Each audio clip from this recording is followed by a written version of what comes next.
The second of the three animals that come with Wetlands pack is the Austroraptor, and that one over here is a fish-feeding raptor that is actually just briefly mentioned in the Jurassic World kind of lore. You know, you've briefly mentioned that on Dino Tracker, I believe it is. But if you look at a series, for example, like Prehistoric Planet, there are some really cool depictions of that one. So we do get this as a very original new animal, and it does fit, frankly, into the Wetlands pack because it is, as I said, a fish-feeding raptor with beautiful little chicken babies over here, as you can see. I personally think it's a very beautiful model.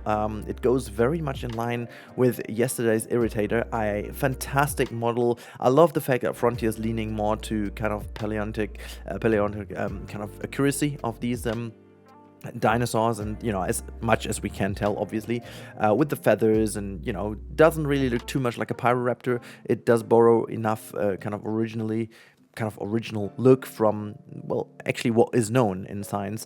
So and then it is obviously just kind of Jurassic-fied, kind of the way you would call it, but this is what they do. You know, when we've been to the office, they explain to us how that kind of works. They basically do all the research, what's available, what not, and you know, what you have to kind of build to it, look at different types of animals from the real world to get inspiration, how they would behave, move, what kind of the muscles and stuff would look like from similar animals that we do know of much better.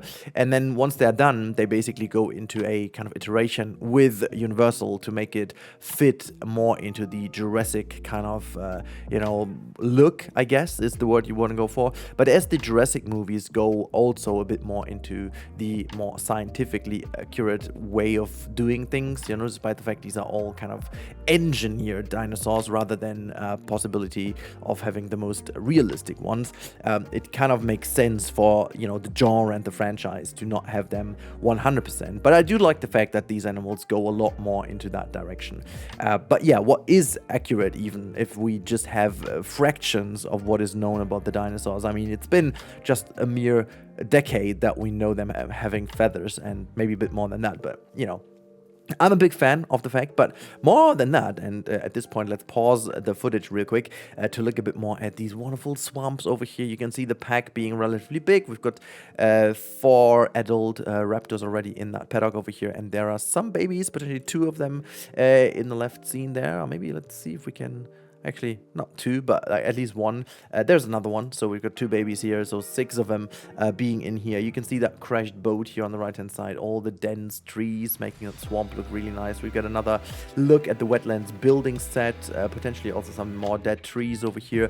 Not sure if they're new, not sure if they are kind of the same as before, just put together, but I believe they are new, at least somewhat new for the swamps. Maybe with the free update, maybe with the set, we don't know quite yet, but very interesting indeed. Yeah, I'm loving this introduction to the game, and you know, a lot of people have been guessing that yesterday already that we're going for the Austroraptor as well. Which, you know, was kind of a very logical introduction into a Wetlands pack. I do also have to say that I'm a big fan of all the kind of skin variants that we've already seen in the footage over here and in the behind closed doors event. I still can't really get over that name. Can we just like preview event, whatever. They talked a lot about that, showing us all these kind of things. So really in love with that, really in love with the Wetlands pack. Again, I won't talk too much about the set until we have more to show, I guess, makes sense, and just talk about this animal. In fact, one thing I wanted to address quickly, I've seen on Reddit specifically a lot of criticism about the fact having only 3 dinosaurs in that pack, but I think what you really have to mention this time around is that it's not about the animals only anymore. It's not one single animal you're getting. You're basically getting 3 per batch, if you will. You get a male, a female, and a juvenile animal, which technically makes it 9 dinosaurs, if you will, at the end of the day. I know it doesn't work that way because, you know, we go for species, but still, you get a lot more variation in that. You get the breeding, you get the family pack, as they call it, and now what is also pretty new to the franchise, and I'm guessing to those few people watching the Jurassic content over here, because of being fans of this series, you are new to the introduction of scenery pieces. So of course that is something getting used to. I can only assure you that this makes a lot with the game. It gives you a lot of options to build differently, and is a good introduction to the franchise, in my opinion, because it will give the game longevity to build more and more crazy paddocks and more crazy builds, if you will, offer more possibility for blueprint creations and all these kind of things.